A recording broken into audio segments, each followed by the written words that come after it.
DJ Pesmidas and knowing the signs of end time. Uhunu and Sanchenia, Cherese, a real bread. Knowing the signs of end time. I just said, someone, I want you to know what say, why do you know a say, Baby one? In Sanchenia, BC, when you become a science, in Sanchenia, BC, or so that's an EBI, it's in the evangelist. You want to teach out here and cannot see another play. Or the church or the phobia, send it to say who said. If we are sent, if we are not. Now, a baby, ya, in Century Day, you are so many man as only coming away. Now, one church evangelist, you want to teach somebody a brand national queen wonder when I go past them knowing the signs of end times. But I don't know, fire a break. Warning time. Now, you the broke said that be a non so question on what she. The Patomichi Riasina, Bibia or your warning time listener. No, we take Kumasi FM, Yankopo Shaw, and a pay. Titiru Mr. Minta, or man pointing, when you are bushing, when Yankopo in Shiramo. Jumadia was supposed to be born to be a Renamotus, born to be a Renamotus. And I was so yasne, na Unyankopa Kanakuma, question the Biano, what he and can't ever from say a day of bad dear, Unyankopa send every reassay. Born to be a Renamotus, Kumasa Safitem Mobutu, a patron, Jumadia with the air or Tonka spare pass, and into Tiemina a cow and a Usuka, na Chimatubi Bahua, a patron, Ubetmura, Kumasa Safitem, would you so big beer, fit and Libya Bishan beer, which I said open born to be a Renamotus, Neguma Penti, Ubetini, on Bachelor Soy, and also Nakudiga, Sabio Benya, be a diabeso, Unyankopon, a Jumay Asne. The chair on the Jume Food and a number Freno 0244 86 59 94 0244 86 59 94 O Kumasi as a fitem born to be a Renamotus. The part on the Wasaya Sina, what he and can and Phenomon Coseda Bia. A part of it many videos I show warning time TV or YouTube.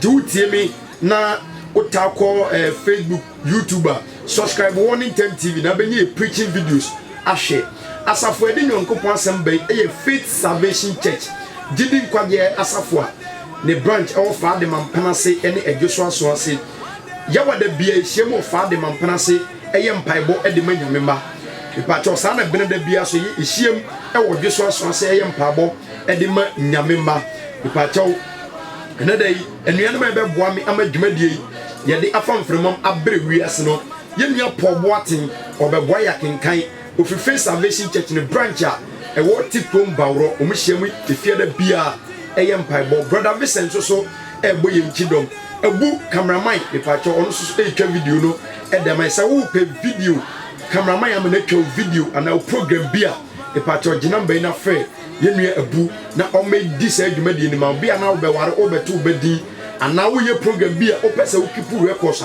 Abu number is 0541 251850 0541 251850. O frena Babi Cha or the open ama kama. Mechia good name aluminium ventures or Semia gas.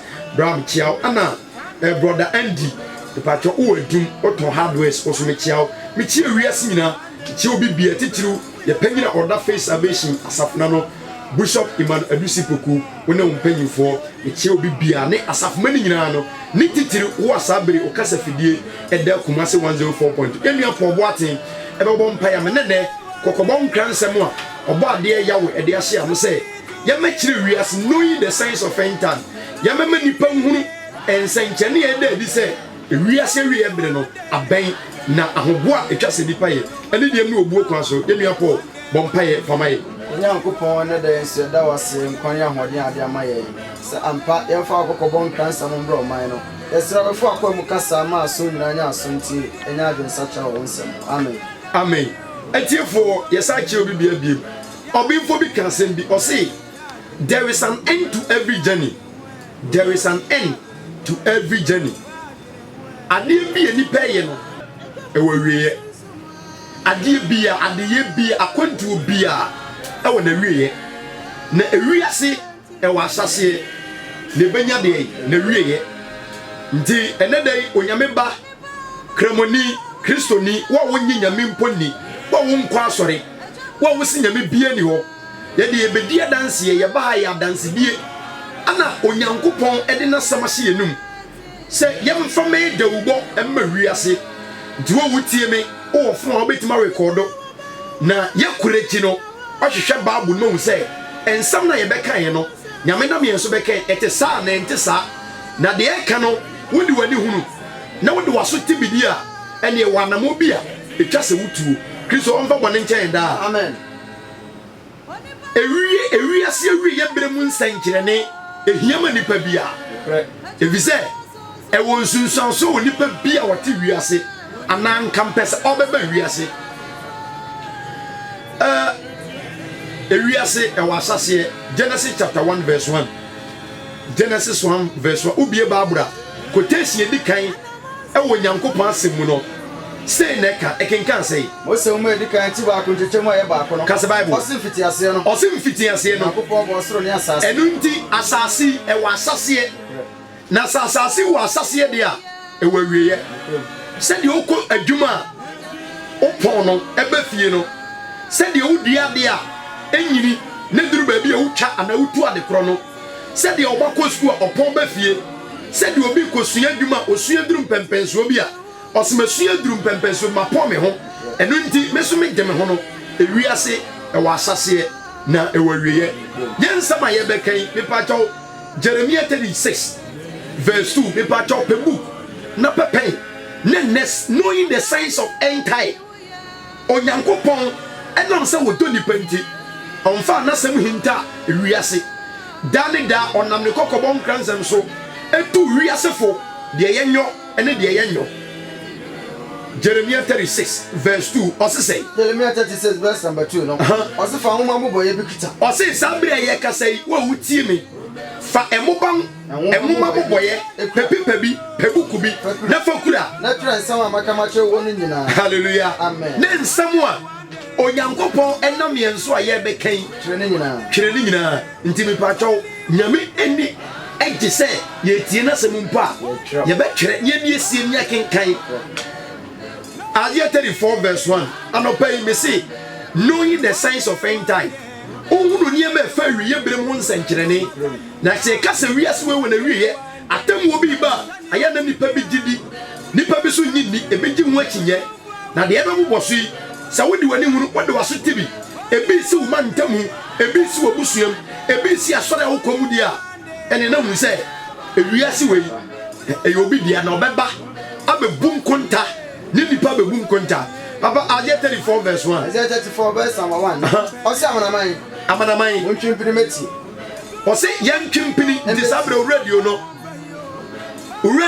twipini netie bie ne kese kasa na obi bia wo wiase yankrofo no se nyere nso mo we maso fa waso efem onyankopon asem kristo on fa bone nche da amen Jeremiah 6:17 onyame de adwuma bi ase yensa sesi ehu niema bi se besia yemebo dawuro enkire wiase Jeremiah 6:17 Jeremiah chapter 6 verse 17 kasa osi no mazisi musa awemfo onyankopon se wode asofo adifo omo ye nyamdwuma asisi ho se awemfo ye ka awemfo a ochemanfo se de yenwen kristofo ni pepe ha biako se be na obdadafo satan enhwim sa nkrofo no osi mazisi musa awemfo entimonya aso matotobent enunti se ye hu se BBC wiase a efa nyame na temwo de opese nipa nya ho a yenya aso matotobent shen yentie onyankopon asem de dawura obo no nenso wose nanso se eba na ebe kanyamsem na nipa se adifo ne asofo no kwafo priti se nipa nsakira na temwo ba owo da ho yekobum kunta yewu achi onyankopon ne ebedi asem a ose yenya aso nipa se debida yenya aso yentie nyame asem no enu nto onyankopon se num se ene awiebire nipa mpa nyame asem tidi e no obeye ose anu nti amanaman ose amanaman muntie amu asafo na ewiase yentie mo hu de me ba be yo ose sa se ne nipa mpa nyame asem esikafo mpa nyame asem ehiafo mpenyame asem ye kura yesi yesu nyame no ye mududo na no o preach wa so dem ta na emu afu ye mpenyame asem tibie na nyame be asase ntie na me de bone me bo na onu nyankopon de bone bi be wiase so ne yesu aba na abrabo wiase ye bo abrofo ne bibifo e ma ne me man kwade mpanyini bo no efise ye ne yesu aba no efise anya so ama efise and the nipa ni yes ma de word of God. You see, I saw them with the preaching, and now I saw them when they preaching 2 hours. And I saw them we say, "Yeah, sorry." So for Mike, we're preaching 2 hours. Hallelujah. Amen. Nkawa we be do to next 2 weeks na obi ani aso them. Ndi ye be boda wuro. Da ubo. And them see hunu awie bremu nsankyerene. Science of end time. Science of end time. Die na die. Onyankopon pese nyamema ehu nokure. Ezekiel 33:7. Ezekiel 33 amasa wose na wo nipa ba. Ose wo nipa ba. Wese wo inform. Onyankopon na mbon to be we na moto so de abakuma se FM se. Yemeye awemfo ma. Yemeye awemfo yemfo nyame asam so ma nipa bi hu ebre wiase du abrabo ese yebo. Yenti awrade anu masem. Na yenti nyankopon anu masem. Yemfa mo wonko. Na yemfa mo kokontie de ekokobo. Yebo dawuro ye warning ye warning. Ye tufo ye kire se weni na wo ho ha nto etimi free asase no ka wiye nsem Isaiah 46 verse 10 and I mean no be signs of end time with Old Testament New Testament me ma ho me ni quotation ba ko kra free ho me nsema me be ka nyina me be besi ewo Old Testament me wi a me dia ba apon foforo ana kire nsem foforo Isaiah 46 verse 10 Isaiah 46 verse number 10. Asemi ya mfiri mfiti asemi ka wi. Onyankopon se ofiri mfiti ase na waka awieye ntimi pato tie o. Onyame firi mfiti ase na waka awieye nsem. Ndi ensemi wa Onyankopon hye wonkom che da. Na nsam na waka ebam awieye berim. John 16:4 Yesu kasembi John 16:4. John chapter 16 verse number 4. Osina maka yenu matrem. Ndi Yesu hie for no say me kan nsem bi akyerem. Na se ebre ni duro. Na se ensam no bam na ebre a me kan wase me duro. Maka se maka ye matrem. Maka se maka kyerem dada. Ndi ade bi ni wa esim prempremu a Onyankopon asam nkan to wo dada. Ndi asem bi si a obisi we die hu we de na ba wiase. Nyame asam atwere da ho.